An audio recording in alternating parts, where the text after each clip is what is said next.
Good afternoon, and welcome to the Mission Produce Fiscal Second Quarter 2025 conference call. All participants will be in a listen-only mode. After today's presentation, there will be an opportunity to ask questions. Please also note today's event is being recorded. At this time, I'd like to turn the conference call over to Jeff Sonnek, Investor Relations at ICR. Sir, please go ahead. Thank you and good afternoon. Today's presentation will be hosted by Steve Barnard, Chief Executive Officer, and Brian Giles, Chief Financial Officer. The company's President and Chief Operating Officer, John Pawlowski, is also on today's call for participation during the Q&A session. Comments during today's call and the accompanying presentation contain forward-looking statements within the meaning of the Safe Harbor provisions of the Private Securities Litigation Reform Act of 1995. All statements other than statements of historical facts are considered forward-looking statements. Statements are based on management's current expectations and beliefs, as well as a number of assumptions concerning future events. Such forward-looking statements are subject to known and unknown risks and uncertainties that could cause actual results to differ materially from the results discussed in the forward-looking statements. Some of these risks and uncertainties are identified and discussed in the company's filings with the SEC. We'll also refer to certain non-GAAP financial measures today.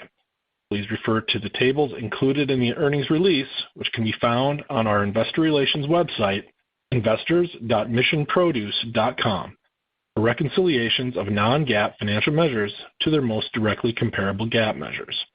And with that, I'd now like to turn the call over to Steve Barnard, CEO. Steve, please go ahead. Thank you for joining us today. We delivered record second quarter revenue of $380.3 million, an increase of 28% versus the prior year period, and generated stronger than expected adjusted EBITDA, demonstrating the continued execution of our global commercial strategy to expand market access and the categories that we serve.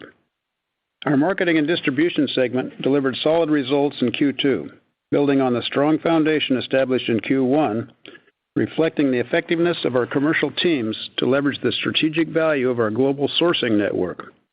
We continued to successfully navigate typical seasonal dynamics in Mexico while maintaining strong customer relationships and service levels. Our deep grower relationships in Mexico, along with our global sourcing network, allowed us to be nimble, providing the flexibility to leverage other countries of origin as market conditions warranted. This is truly a core competency here at Mission. It's what we do every day and represent more than 40 years of building the right capabilities in the right markets. The pricing environment remained favorable throughout the quarter, in fact, more so than we anticipated.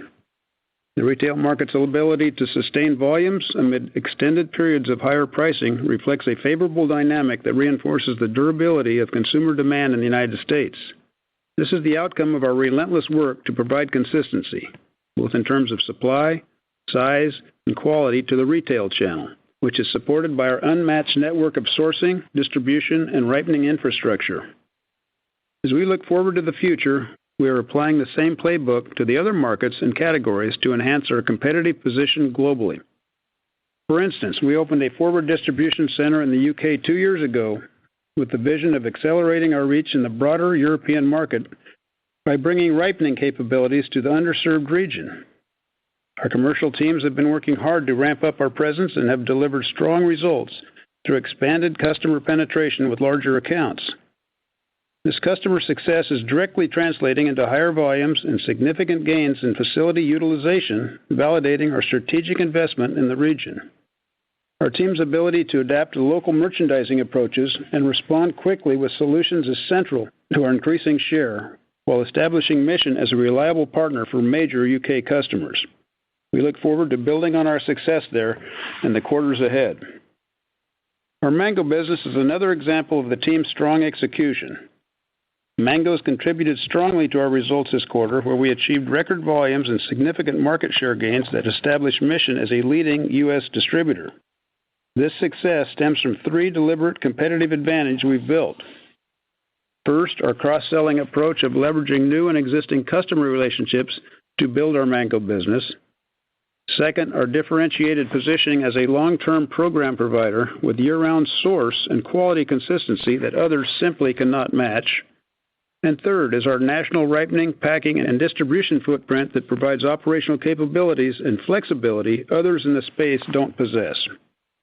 Importantly, what we're seeing in mangoes mirrors the early success we achieved with avocados, bringing greater consistency and quality to consumers in an underserved market, which drives increased consumption over time and ultimately provides our retailer customers with a new growth vectors for their businesses. Our early success in mangoes, combined with increased blueberry volumes and efficiency improvements we actioned last year, directly benefited our international farming segment, which, although small this time of year, delivered a significant EBITDA improvement, turning what has historically been a period of seasonal headwind into a positive contributor. Our diversification strategy is delivering exactly what we designed it to do: optimize facility utilization year-round while positioning us for an even stronger performance when our core company-owned avocado harvest season in South America ramps up in the second half. Our blueberry segment continued to contribute to our results. The over 100 hectares of new plantings that came online early last year grew our total footprint to over 550 hectares. This additional volume supported our Q2 performance and positions us well in a category that continues to see growing consumer demand similar to avocados and mangoes. We continue to see tremendous long-term potential in blueberries as consumer preferences shift toward healthy, convenient snacking options.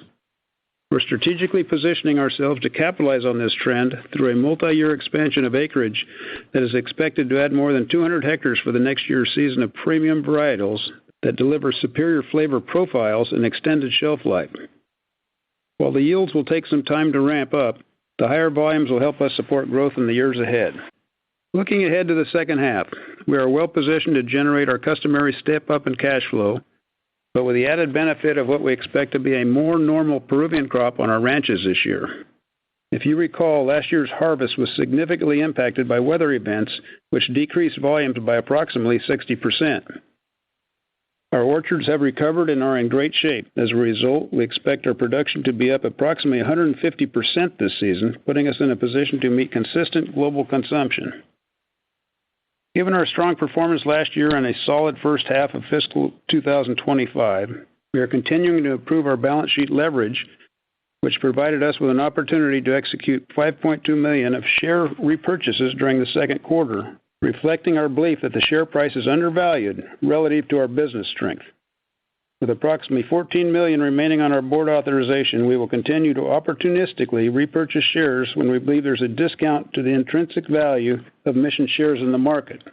In closing, our Q2 results demonstrate the strategic value of our diversified global platform and the successful execution of our long-term vision. We've built the capabilities to consistently deliver results across varying market conditions, and this quarter's performance validates that strategic approach. With that, I'll pass the call over to our CFO, Brian Giles, for his financial commentary. Thank you, Steve, and good afternoon to everyone on the call. Total revenue for the second quarter of fiscal 2025 increased 28% to $380.3 million, largely due to a 26% increase in per-unit avocado selling prices that was driven by continued strength in consumer demand. Gross profit was $28.4 million in the second quarter compared to $31 million in the prior year period, primarily due to lower avocado per-unit margins, which were a result of challenges in obtaining necessary Mexican fruit supply in the early part of the quarter to meet our customer commitments. Per-unit margin trended favorably as we transitioned through the quarter, driven largely by availability of fruit from competing origins such as California and Peru. In addition, we incurred $2.6 million of cost of sales that we consider to be unique and worth mentioning as you compare to results to the prior year period. We sustained $1.5 million of costs associated with the closure of our Canadian distribution facilities and $1.1 million in tariffs levied on USMCA-compliant goods imported from Mexico for the 3 days they were in effect during March 2025. Net of these costs, avocado per-unit margins tracked in line with historical averages. Separate from these items, we experienced improved gross profit in our international farming segment during the quarter, where we benefited from increases in both yield and pricing from our owned mango orchards, as well as higher packing and cooling service activity that correlated with higher blueberry production volumes. While gross profit margin decreased 290 basis points to 7.5% of revenue, We want to note that gross profit percentage fluctuates based upon per unit sales price levels in relation to per unit costs, as profitability is primarily managed on a per unit basis. Significant increases in per unit avocado pricing during the quarter had a negative impact on gross profit percentage.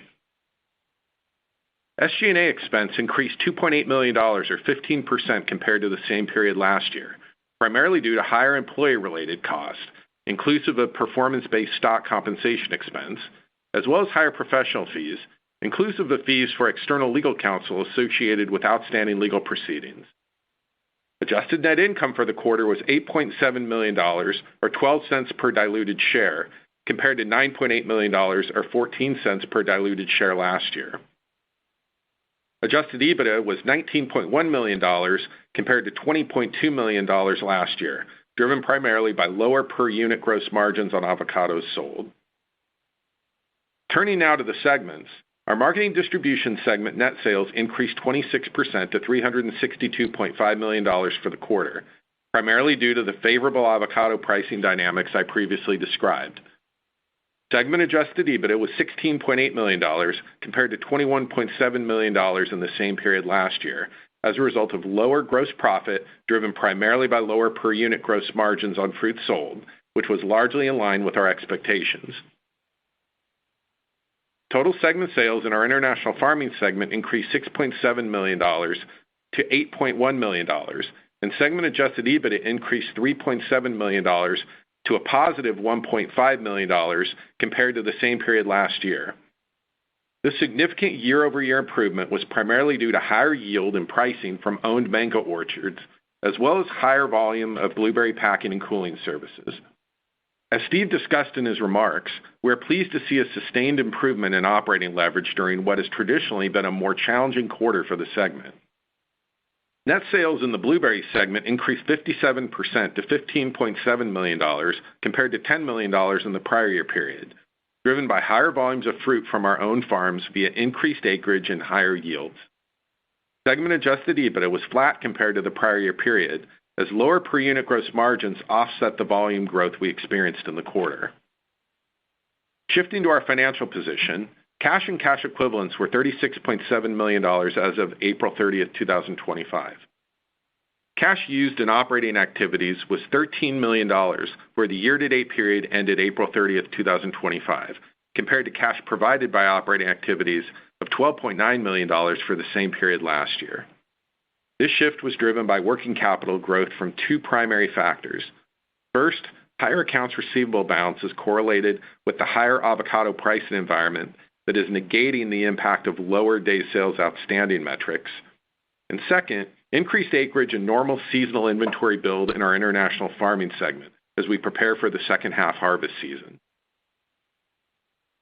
As we've discussed previously, our working capital typically peaks during the first half of our fiscal year as we build growing crops inventory for harvest and sale in the second half, while also managing varying payment terms across different source regions. The sustained higher price environment this year amplified these normal seasonal dynamics, but we continue to expect a meaningful step up in cash generation in the second half as this reverses. Capital expenditures were $28 million for the fiscal year-to-date period, which were primarily attributed to avocado and blueberry farming-related investments in Latin America and construction costs for our new pack house in Guatemala. Our full-year fiscal 2025 CapEx guidance remains in the range of $50 to $55 million, which includes approximately $10 million of projects that rolled over from fiscal 2024. Our trajectory of moderating capital spending remains on track as we complete these investments through fiscal 2026, positioning us to generate meaningful free cash flow in future periods. Although debt reduction continues as our near-term priority, we remain nimble in our capital allocation strategy, as evidenced by over $5 million in opportunistic share repurchases this quarter when market conditions presented compelling value. In regards to our near-term outlook on the fundamental drivers of our operations, we are providing some context around our expectations for industry conditions. These projections take into consideration the current tariff environment with the countries from which fruit is imported to the United States, but we note that ongoing tariff negotiations are fluid. As such, please consider this as a base case scenario to help inform your modeling assumptions. Industry volumes are expected to be approximately 10 to 15% higher in the fiscal 2025 third quarter versus the prior year period, primarily due to a strong Peruvian harvest outlook.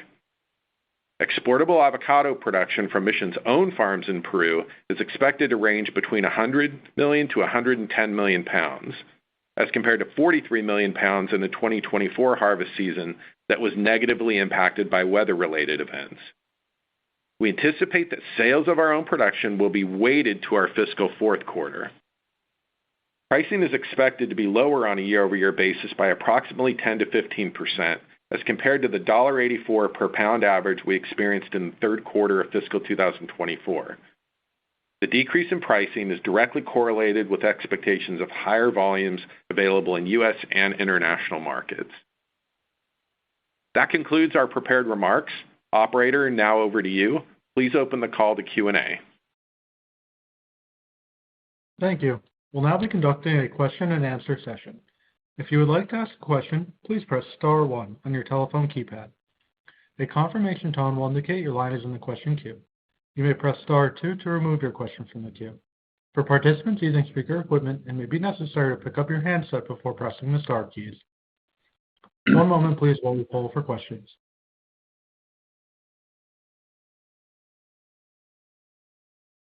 Our first question is from Ben Klieve with Lake Street Capital Markets. All right, thanks for taking my questions. Congratulations on a nice quarter here and the encouraging setup for the second half. First question is around that second half outlook, particularly the international farming segment. It's good to see you guys continue to be pretty confident in the outlook out of the Peruvian operations from a volume perspective.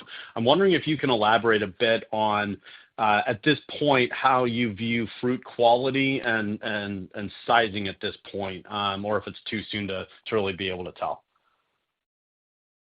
I think fruit quality is going to be good, Ben, from what we see and hear so far. I can answer this a lot better a week from now because I'll be down there Tuesday. But sizing has been good. There's a couple blocks we've got, I think, that might be a little on the large size, but I don't think that's going to represent a very big percentage of the business. But so far, the quality has been excellent, and as you could hear, the production is exceeding expectations. So we expect a good year. We're spreading it out around the world so it doesn't get bunched up in any one continent, and so far, so good. Hi, Ben, this is John. I would add just two quick comments to kind of take it a little further than Steve. Number one, the quality continues to get better and better out of Peru as those trees continue to mature. And from a relationship perspective with our customers and our consumers, the Peruvian fruit is becoming much more normalized in the U.S. from a consumption standpoint. So both quality and the expectations of that fruit are starting to match a lot better, which is fantastic. The second thing to your sizing question, one of the most important things for us is to make sure that as sizing comes through, our teams are understanding from a forecasting perspective what we're receiving so it can be planned and programmed the right way. And I think this year we're in a really good position where we've kept in touch very, very consistently with our Peruvian teams. And any small tweaks in sizes, like Steve just mentioned, we've already taken into account for in regards to how we program that out. So we feel really good about both the quality that's coming in as well as the size expectations that our teams are moving through. Okay, that's a really helpful follow-up. Thank you. And I guess a follow-up to the sizing question is around second quarter performance. In the first quarter call, the kind of challenges of securing fruit out of Mexico led to you having a little bit more volume coming through co-packers than you traditionally have had. Can you talk about relative level of co-packer volume embedded within the second quarter, and then also kind of how that evolved throughout the quarter, and if you're at kind of normalized levels at this point or if it remains elevated?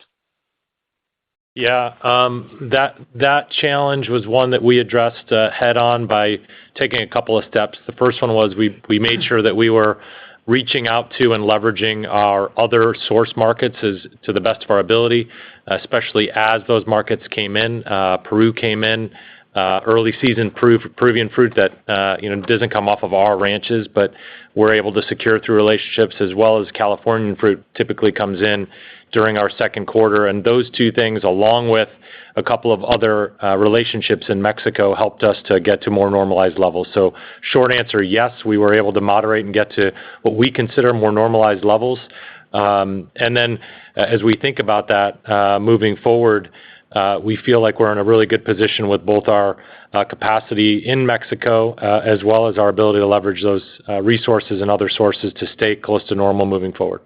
Well, and we're planning ahead for next year, assuming that second shift isn't brought back. We're trying to mitigate that crimp that is put on us so far. What Steve's referencing is we're putting in some additional capacity into some of our own pack houses in Mexico, actually leveraging some equipment from within our network and moving things around. So we're not spending a lot of money on it, but we're adding about 25 to 50 loads to what we're able to do on a weekly basis, which will allow us to, if that situation compresses us in the future, be able to manage it within our own network moving forward.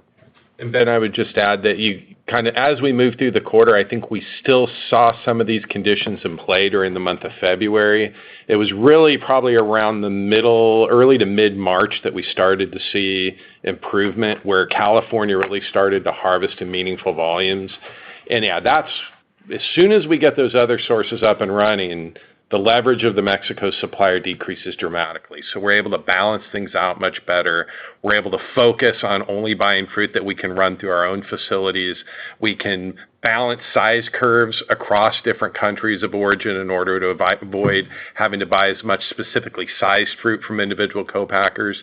And the margin kind of trended along with that during the quarter, that it was tighter in the early part and definitely ended kind of at a peak as we closed out the month of April. Great. That's very helpful, and glad to hear conditions improve throughout the period. On the international markets, I totally understandable the 72-hour tariff dynamic that you called out. I'm wondering on a kind of higher level, if you can elaborate on kind of changes in behavior that you observed throughout the period, either from your suppliers or from your customers, in the context of all this tariff uncertainty. Did everybody kind of operate as usual, or was there any kind of any behavior from either side of the supply chain that you think is relevant to call out? God, Ben, I wish I could tell you everything was normal. But Nothing. But the reality is, particularly back in January and February and March, as we were going through a lot of the initial announcements, and it felt like there was a lot more uncertainty at that point in time. You had moments in time where people were holding fruit back, not letting it cross, waiting for decisions to occur, sometimes doing things for 24 to 48 hours, which didn't put any quality at risk, but was definitely lodging up trucks at borders and things like that. But by the time we got to the April timeframe, especially when the rest of the international tariffs went into place, I think most suppliers had become more comfortable with this was more than likely going to be business as usual, and regardless of what occurred, they would be able to handle it, especially at that 10% level. So when the tariffs went into place on April 9th, fruit was on the water. There were no disruptions at any ports or any changes. And really, it's been, I hate to knock on wood, it's been smooth sailing since then. There hasn't been a lot of disruption, even with some of the rhetoric in the marketplace about things being negotiated on the left side or the right side, or in the southern hemisphere or the northern hemisphere. But really, it was that January, February, March time period where people were just acting a little skittish. But our relationships allowed us to get product when we needed to and how we needed to. And I'll add one bit onto that. I think when we looked at some of certainly Mexico is a big concern, as John alluded to, with the tariff rates as high as they were and price points peaking in March. The impact was very significant during that window. So when that subsided, I think that the industry as a whole was fairly relieved in terms of making sure that we're going to have adequate supply into the market. Colombia, Peru, some of the other import countries of origin, as we move through the second quarter, still made up a fairly small percentage of the amount of fruit that's consumed in the U.S. That percentage is going to increase as we move into Q3 and Q4. But overall volume is going to increase as well, which is going to help keep price or moderate price, bring it down a little bit from these high levels that it was running at. So my feeling is, to the consumer, the impact of having greater supply available in the market, the impact that will have on pricing will likely offset any impact that comes through in the form of higher tariffs. Got it. That's helpful. And sure, it was a dizzying period, but it's good to hear that things have somewhat stabilized. One more for me, and then I'll get back in queue, is around the mango business. This thing has really just been on a tear for some time, and I'm curious two things. One, you talked about market share gains. Can you educate us on what your market share is at this point?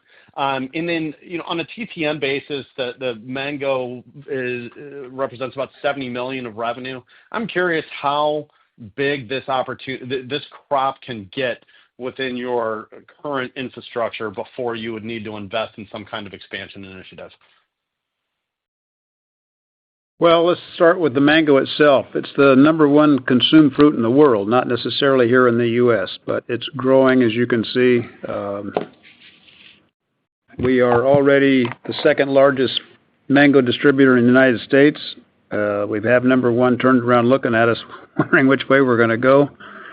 But it's a great complement to our avocado business. It utilizes all the facilities, including ripe rooms, trucks, and customers. And it's exceeding expectations, and I think it'll continue to going forward, just as a large picture of what's going on.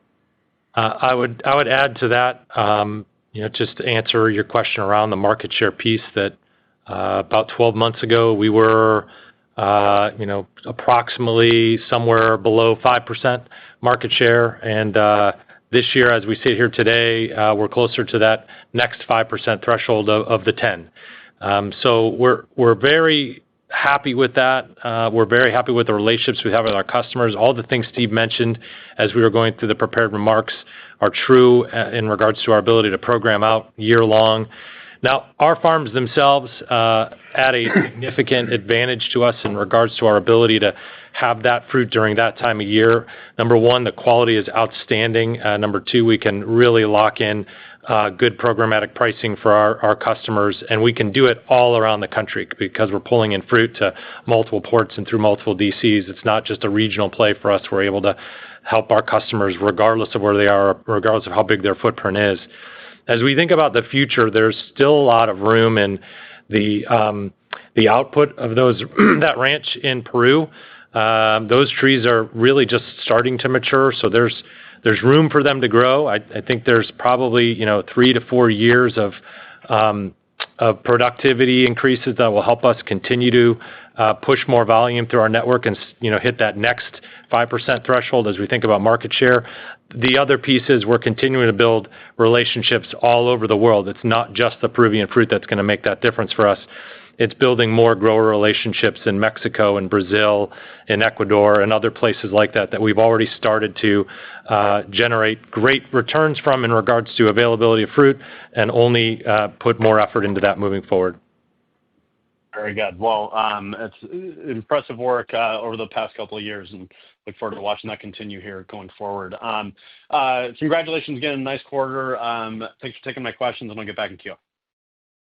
Thank you, Ben. Okay, thanks, Ben. Thank you. There are no further questions at this time. I'd like to hand the floor back over to management for any closing remarks. Thanks for your interest in Mission Produce, and we look forward to speaking to you again next quarter.